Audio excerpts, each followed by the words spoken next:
ఆ రోజు కేసీఆర్ గారు ముఖ్యమంత్రి ఉన్నప్పుడు ఆ సచివాలయంలో ఆ స్థలాన్ని తెలంగాణ తల్లి విగ్రహం కోసం ఏర్పాటు చేయడం జరిగింది.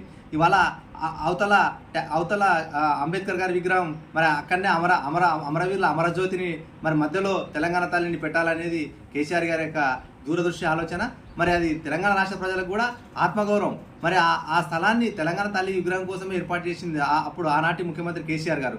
మరి ఆ స్థలంలో ఇది తెలంగాణ తల్లి విగ్రహం అంటే ఏ ఒక్కరికి సొత్తేం కాదు. ఇది తెలంగాణలో 4 కోట్ల ప్రజలకు సంబంధించినటువంటి ఆత్మగౌరవం. మరి అటువంటి ఆత్మగౌరవానికి సంబంధించినటువంటి తెలంగాణ తల్లి విగ్రహాన్ని ఈరోజు పక్కన పెట్టి నీ మెప్పు కోసం, నీ స్వార్థం కోసం, నీ స్వలాభం కోసం ఈరోజు రాజీవ్ గాంధీ తీసుకొచ్చి పెడుతుంటే ఇవాళ తెలంగాణ ప్రజల యొక్క ఆ అస్తిత్వాన్ని కించపరిచినాం.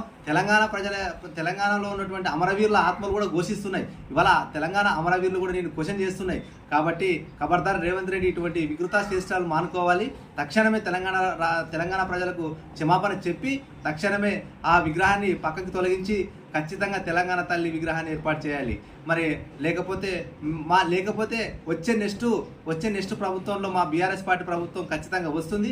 ఖచ్చితంగా రాజ మర్యాదలతో ఆ యొక్క రాజీవ్ గాంధీ విగ్రహాన్ని మీ గాంధీ భవన్ పంపించి మళ్ళీ ఆ రోజు బ్రహ్మాండంగా హంగు హరబడంతో మా తెలంగాణ ప్రజల 4 కోట్ల అస్తిత్వమైనటువంటి తెలంగాణ తల్లి విగ్రహాన్ని ఖచ్చితంగా సచివాలయంలో ఏర్పాటు చేసే బాధ్యత మా బీఆర్ఎస్ పార్టీ తీసుకుంటుంది. ఖచ్చితంగా నీకు బుద్ధి చెప్పే రోజులు దగ్గరలో ఉన్న రేవంత్ రెడ్డి, ఖబర్దార్ గుర్తుపెట్టుకో. ఈ రకంగా నువ్వు ప్రజల్ని మోసం చేయడం మానుకో. పరిపాలన మీద దృష్టి పెట్టు.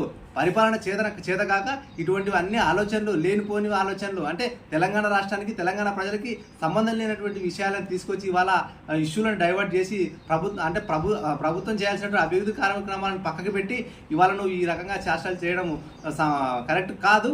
ఎందుకంటే ఇవాళ రాష్ట్రంలో వరదలు వచ్చినాయి, వాళ్ళకి ఆర్థిక సహాయం చేయి, ప్రజలకు మంచినీరుని అందించు, విద్యార్థులకు విద్యా వ్యవస్థ మీద విద్యార్థులకు సంబంధించినటువంటి అంటే పాఠశాలలో కానీ, సాంఘిక సంక్షేమ హాస్టల్లో కానీ, గురుకులాలలో కానీ మౌలిక వసతులు లేవు, వాటిని కల్పించు. తక్షణమే గురుకులాల మీద శ్రద్ధ తీసుకో, విద్యార్థులకు విద్యను అందించు.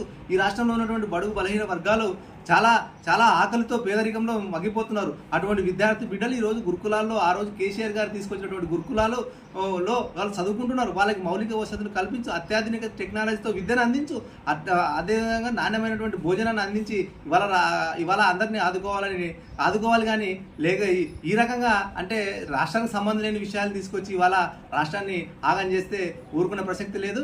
ఖచ్చితంగా ఈ రాష్ట్రానికి కేసీఆర్ గారి నాయకత్వమే శ్రీరామ రక్ష. మళ్ళొకసారి కేసీఆర్ గారి ప్రభుత్వం వచ్చిన తర్వాత మీరు ఏమేమైతే ఇటువంటి చారిత్రాత్మక తప్పిదాలు చేసినారో వాటన్నిటిని కూడా పెకలించేస్తామని డిమాండ్ చేస్తూ తక్షణమే తెలంగాణ తల్లి విగ్రహాన్ని సచివాలయంలో ఏర్పాటు చేయాలని డిమాండ్ చేస్తున్నాం.